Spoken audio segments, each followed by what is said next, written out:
Hai guys, ketemu lagi sama aku yang akan menemani hari-harimu. Apa kabar kalian semua? Semoga kalian baik-baik saja ya. Kali ini saya akan membahas film The Good Doctor Season 3 episode 9, di mana kali ini kita diperlihatkan Dr. Brown yang menjadi sangat liar saat ditinggal mati oleh ibunya. Penasaran dengan keseruannya?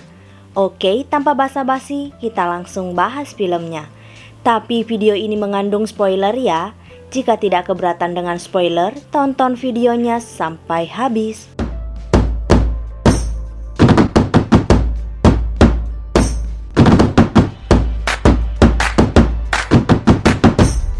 Film diawali dengan diperlihatkannya Dr. Brown sedang di dalam kamarnya bersama dengan laki-laki bernama Kane. Jadi yang perlu diketahui jika Dr. Brown ini menjadi sangat stres setelah kematian ibunya yaitu Brice. Dr. Brown setiap malam pergi ke bar untuk menenangkan pikirannya. Tidak hanya itu, Dr. Brown juga selalu berhubungan seksual dengan cowok yang berbeda setiap kali dirinya ke bar. Jadi Ken ini termasuk seorang laki-laki yang dikenal Dr. Brown di bar dan berakhir di dalam kamar Dr. Brown. Terlihat jika Ken bersiap-siap untuk pulang ke rumahnya sedangkan Dr. Brown bersiap-siap ke rumah sakit untuk bekerja. Saat sampai di rumah sakit, Dr. Brown langsung pergi ke ruang UGD untuk membantu Dr. Park menangani seorang pasien laki-laki. Betapa kagetnya Dr. Brown melihat pasien itu karena pasien itu adalah Ken. Dr. Park menjelaskan jika Ken mengalami kecelakaan yang membuat Ken mengalami pendarahan pada aorta sehingga Ken harus dilakukan pembedahan. Ken pun dilakukan pembedahan oleh Dr. Park, Dr. Brown, dan Dr. Melendez. Saat dilakukan pembedahan, ternyata tekanan darah Kane menjadi sangat tinggi dan ternyata semua itu disebabkan karena penyumbatan darah pada paru-paru Kane. Dr. Melendez memutuskan untuk memberikan suntikan beta blocker kepada Kane, di mana beta blocker ini sangat berguna untuk menormalkan tekanan darah tinggi. Namun Dr. Brown menolak hal itu karena Dr. Brown takut jika Kane adalah pengguna obat-obatan terlarang yaitu ekstasi. Jadi jika Kane memang menggunakan ekstasi lalu diberikan beta blocker maka Kane akan mengalami takikardia dan setelah itu mati. Takikardia adalah detak jantung menjadi sangat cepat sehingga akan menimbulkan serangan jantung yang membuat Kane mati. Dr. Melendez akhirnya menyetujui pendapat Dr. Brown dan memberikan beta blocker dengan dosis yang sangat rendah. Setelah diberikan beta blocker dengan dosis yang sangat rendah, tekanan darah Kane menjadi normal. Dr. Melendez akhirnya menunda pembedahan dan lebih memilih menunggu ekstasi di dalam darah Kane hilang. Jadi ekstasi yang dikonsumsi Kane pada malam hari saat bersama dengan Dr. Brown akan hilang dari darah selama 24 jam. Dr. Melendez juga meminta Dr. Park dan Dr. Brown melakukan CTI pada aorta Kane untuk mengetahui solusi apa yang terbaik untuk memperbaiki aorta Kane. Lalu kita diperlihatkan Dr. Brown dan Dr. Park menemui Dr. Melendez setelah melakukan CTI pada aorta Kane. Dari hasil CTI terlihat jika pembuluh darah aorta dari Kane sobek sehingga jalan terbaik yang bisa dilakukan dengan cara stent atau pencangkokan aorta. Stent adalah alat berbentuk tabung berjaring yang ditempatkan dalam sebuah pembuluh darah yang dalam kasus ini aorta. Stent dapat memperbaiki pembuluh darah aorta yang sobek, namun resikonya adalah penggumpalan darah, namun keuntungannya Kane tidak perlu dibedah lagi.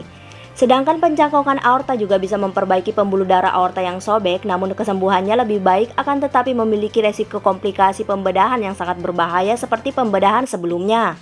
Dr. Melendez akhirnya memutuskan agar Dr. Brown dan Dr. Park menemui istri Kane di ruang tunggu untuk meminta persetujuan apa yang akan diambil antara stent atau cangkok. Dr. Brown yang mengetahui jika istri Kane telah datang sangat kaget karena Dr. Brown takut jika hubungan dirinya dengan Kane diketahui oleh istri Kane. Dr. Brown dan Dr. Park pun menemui istri Kane yang bernama Sasha dan anaknya yang bernama Ali. Dr. Park dan Dr. Brown menjelaskan semua keadaan yang dialami Kane dan meminta Sasha untuk memutuskan pilihan yang mana yang akan dipilih untuk menyembuhkan Kane antara stent atau cangkok. Sasha yang mengetahui jika ada resiko pembedahan pada Kane saat melakukan cangkok meminta agar Kane dilakukan stent karena resikonya lebih kecil yaitu penggumpalan darah. Di sini kita diperlihatkan jika Sasha dan Ali sangat menyayangi Kane dan tentu saja Dr. Brown terlihat sangat bersalah. Dr. Brown dan Dr. Park akhirnya melakukan pemasangan stent pada Kane. Tentu saja pemasangan stent pada Kane berhasil dan berjalan dengan sangat lancar. Lalu kita diperlihatkan Kane yang telah sadarkan diri setelah pemasangan stent dan kini sedang bersama dengan Sasha dan Ali. Saat Kane sedang bersama keluarga kecilnya, tiba-tiba saja datang Dr. Brown untuk melakukan pemeriksaan pada Kane. Kane yang melihat Dr. Brown tentu sangat kaget karena Dr. Brown adalah wanita yang tidur malam tadi bersama dengan Kane. Namun Kane dan Dr. Brown berusaha untuk tidak saling mengenal dan Dr. Brown terus memeriksa keadaan Kane. Dr. Brown yang telah memeriksa keadaan Ken mengatakan jika pemasangan stent pada Ken berhasil dan meminta agar Ken beristirahat yang cukup. Setelah melakukan pemeriksaan, Dr. Brown pun langsung meninggalkan Ken dan keluarga kecilnya. Malam harinya kita diperlihatkan Sasha terlihat sedang bersedih di ruang tunggu. Dr. Brown yang melihatnya langsung menghampiri Sasha untuk menghiburnya. Namun ternyata Sasha sedih bukan karena keadaan Ken saat ini, tapi karena Sasha curiga jika Ken telah berselingkuh. Sasha menjelaskan jika Ken semalam tidak pulang ke rumah dan izin untuk tidur di rumah saudaranya. Namun ternyata Ken kecelakaan di suatu tempat di mana tempat itu bukan jalan menuju ke rumah saudara Ken. Dr. Brown yang mendengar hal itu mencoba menenangkan Sasha dan menyarankan agar Sasha fokus pada kesembuhan Ken. Dr. Brown pun langsung meninggalkan Sasha. Esoknya Dr. Brown pun kembali melakukan pemeriksaan pada Ken, namun kali ini Ken hanya sendiri karena Sasha dan Ali sedang di ruang tunggu. Saat dilakukan pemeriksaan, Ken menjelaskan jika Sasha mungkin sudah mengetahui jika dirinya berselingkuh. Ken juga terlihat sangat takut karena dirinya akan membuat Sasha dan Ali terluka akibat perselingkuhannya. Dr. Brown yang mendengar hal itu tentu merasa sangat bersalah, namun dirinya tidak bisa berbuat apa-apa. Saat mereka sedang berbicara, tiba-tiba saja Ken merasa jika kakinya terasa sangat dingin. Dr. Brown langsung memeriksa kaki Ken dan ternyata terjadi penggumpalan darah pada pembuluh darah kaki Ken. Hal ini bisa terjadi tentu karena stent yang dilakukan pada aorta dari Ken tidak berhasil sehingga Dr. Brown langsung membawa Ken untuk dilakukan biopsi dan dibantu oleh Dr. Park. Biopsi dilakukan untuk melihat seberapa parah gumpalan yang terjadi dan tindakan apa yang harus diambil untuk memperbaikinya. Saat para dokter sedang melakukan biopsi, Dr. Park mengatakan jika dirinya mengetahui jika Dr. Brown mengenal Ken. Tentu Dr. Park mengetahui semua itu karena Dr. Brown mengetahui jika Ken menggunakan ekstasi. Ekstasi masih ada di dalam darah sekitar 24 jam setelah seseorang memakai ekstasi, sehingga dapat disimpulkan sebelum kecelakaan Dr. Brown bersama dengan Ken. Tidak hanya itu, Dr. Park juga mengetahui jika Ken mengalami kecelakaan di dekat rumah Dr. Brown. Dr. Brown yang terpojok akhirnya mengakui jika dirinya tidur bersama dengan Ken. Saat mereka sedang berbicara, tiba-tiba saja hasil biopsi keluar dan terlihat jika ternyata penggumpalan darah sangat parah sehingga kini jalan satu-satunya adalah pembedahan untuk melakukan cangkok pada aorta. Pembedahan untuk melakukan cangkok pada aorta Ken pun dilakukan oleh Dr. Park, Dr. Melendez, dan Dr. Brown. Pembedahan itu pun berhasil dan kini aorta Ken sudah dilakukan pencangkokan serta penggumpalan darah sudah diatasi sehingga darah dapat mengalir ke kaki Ken. Dr. Brown pun langsung menemui Sasha untuk mengatakan jika pembedahan pada Ken berhasil dan kini Ken sudah ada di ruangannya. Dr. Brown yang sangat merasa bersalah menyarankan agar Sasha mendesak Ken untuk jujur jika Ken memang selingkuh. Dr. Brown pun langsung meninggalkan Sasha. Lalu kita diperlihatkan Sasha bertengkar hebat dengan Ken dan tentu saja karena Sasha telah mengetahui jika Ken memang selingkuh. Sasha langsung menghampiri Dr. Brown dan langsung menampar Dr. Brown sehingga dapat disimpulkan jika Sasha juga mengetahui jika Ken selingkuh dengan Dr. Brown. Dr. Brown yang sangat malu dan juga sedih langsung meninggalkan rumah sakit. Dr. Melendez yang melihat kejadian itu langsung mengejar Dr. Brown dan mencoba menenangkannya. Lalu kita diperlihatkan Dr. Murphy menemui Dr. Charlie dengan membawa sebuah bunga dan dengan polosnya mengatakan, I'd like to have sex tonight. Dr. Charlie pun menyetujuinya. Dr. Murphy yang mendengar hal itu sangat senang dan langsung meninggalkan Dr. Charlie. Setelah itu, Dr. Murphy bersama dengan Dr. Resnick langsung menangani seorang pasien bernama Jenny yang ditemani tunangannya bernama Tony.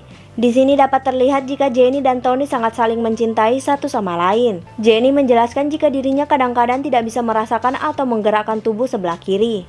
Mendengar hal itu, Dr. Murphy dan Dr. Resnick memutuskan untuk melakukan CTI pada Jenny.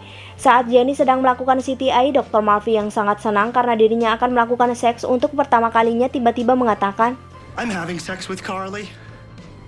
Tentu Dr. Resnick sangat kaget mendengarnya dan meminta agar Dr. Murphy untuk berbicara pelan-pelan. Saat Dr. Murphy ingin bercerita, tiba-tiba saja hasil CTI keluar dan secara bersamaan pula Jenny mengalami kejang-kejang. Dr. Murphy dan Dr. Resnick langsung menghampiri Jenny dan langsung menyuntikkan Jenny diazepam. Diazepam adalah salah satu contoh obat penenang yang biasanya digunakan untuk mengatasi kejang-kejang dan bisa juga digunakan untuk gangguan kecemasan agar lebih tenang. Setelah Jenny sudah tidak kejang lagi, Dr. Murphy dan Dr. Resnick langsung menemui Dr. Andrews untuk menjelaskan keadaan Jenny. Dr. Murphy menjelaskan jika hasil CTI menunjukkan jika Jenny memiliki tumor yang berada di dalam klistorisnya. Menurut Dr. Murphy, jika hubungan seksual yang membuat Jenny kejang-kejang yang diawali dengan tidak bisanya Jenny merasakan tubuh bagian sebelah kiri. Jadi saat Jenny dan Tony melakukan hubungan seksual, maka tumor yang ada di klistoris Jenny terbentur secara terus-menerus. Benturan inilah yang membuat tumor Jenny tidak stabil sehingga membuat Jenny kejang-kejang. Sehingga dapat disimpulkan jika Tony dan Jenny melakukan hubungan seksual lagi, maka kemungkinan besar Jenny akan mengalami kejang-kejang dan tentu saja membahayakan nyawa Jenny. Lalu kita diperlihatkan Dr. Resnick dan Dr. Murphy sedang bersama Jenny dan Tony untuk menjelaskan keadaan Jenny. Para dokter menjelaskan jika Jenny memiliki tumor di dalam klistorisnya dan solusi terbaik adalah dengan cara mengangkat tumornya. Namun tentu saja jika tumornya diangkat, maka seluruh klistoris Jenny akan diangkat.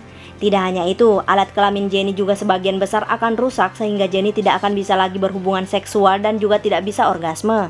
Mendengar hal itu tentu saja Jenny sangat sedih dan meminta agar tumornya tidak usah diangkat.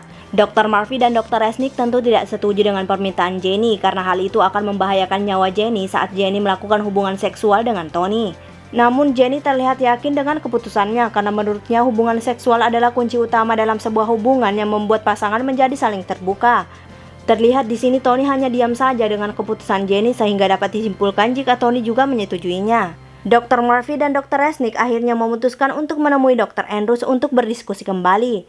Dr. Resnick berpendapat jika mereka harus memaksa agar Jenny mau melakukan pembedahan untuk mengangkat tumor karena apabila tidak dilakukan nyawa Jenny akan terancam saat melakukan hubungan seksual. Dr. Resnick juga beranggapan jika suatu hubungan bukan hanya tentang seks semata, tapi tentang saling melengkapi satu sama lain. Dr. Andrews tidak sependapat dengan Dr. Resnick, karena menurut Dr. Andrews hubungan seksual memiliki dampak besar bagi kepuasan sebuah hubungan. Dr. Andrews juga menjelaskan jika semua keputusan ada di tangan Jenny dan mereka tidak ada hak untuk mengatur pilihan Jenny.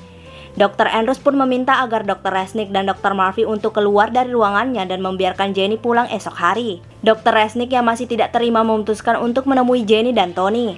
Dr. Resnick merasa jika Tony adalah orang yang sangat egois karena Tony hanya memikirkan hubungan seksual dengan Jenny tapi tidak memikirkan nyawa dari Jenny. Jenny pun ternyata melakukan semua itu demi Tony karena Jenny tidak mau jika Tony meninggalkannya. Namun ternyata Tony tetap kekeh dengan keputusannya karena dirinya memang sangat takut jika menjalani hubungan tanpa berhubungan seksual. Dr. Resnick yang mendengar hal itu meminta agar dirinya bisa berbicara empat mata dengan Tony.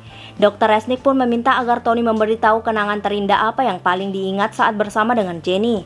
Tony mengatakan jika kenangan terindah saat bersama Jenny adalah saat mereka berdua berkemah menggunakan sebuah tenda dan menghabiskan waktu bersama yang ditemani sinar bulan. Dr. Resnick yang mendengar hal itu mengatakan jika bukan sekslah yang membuat Tony dan Jenny bahagia tetapi kebersamaan mereka. Tony mengakui jika hubungan bukanlah hanya tentang seks, namun tanpa seks hubungan menjadi sangat hambar dan Tony takut jika dirinya tidak bisa bertahan tanpa seks. Dr. Resnick yang mendengar hal itu meminta agar Tony mau menyuruh Jenny melakukan pengangkatan tumor untuk menyelamatkan nyawa Jenny dan mencoba menjalani hubungan dengan Jenny tanpa seks. Namun jika memang Tony tidak bisa bertahan dengan Jenny saat menjalani hubungan tanpa seks, maka Tony berhak meninggalkan Jenny karena saat ini adalah keselamatan nyawa Jenny. Tony pun akhirnya menyetujui pendapat dari Dr. Resnick.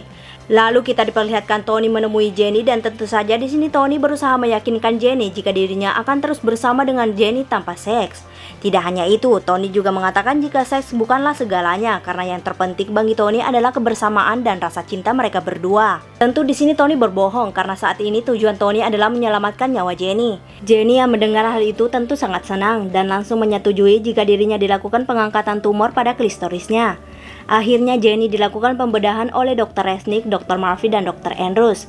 Tentu saja pembedahan itu berhasil dan berjalan dengan sangat lancar. Lalu kita diperlihatkan Dr. Murphy dan Dr. Charlie sedang ingin melakukan hubungan seksual. Saat mereka berdua sudah saling buka baju, Dr. Murphy kembali merasa tidak nyaman dan memutuskan untuk meninggalkan Dr. Charlie. Esoknya Dr. Murphy kembali lagi ke rumah Dr. Charlie dan ingin mencoba kembali untuk berhubungan seksual. Namun hasilnya tetap sama karena saat Dr. Charlie sudah membuka bajunya, tiba-tiba saja Dr. Murphy merasa sangat tidak nyaman. Akhirnya mereka berdua memutuskan untuk memakai baju. Dr. Murphy menjelaskan jika dirinya benar-benar tidak nyaman saat ingin berhubungan seksual. Namun Dr. Murphy takut jika Dr. Charlie akan meninggalkan Dr. Murphy jika Dr. Murphy tidak bisa berhubungan seksual dengan Dr. Charlie.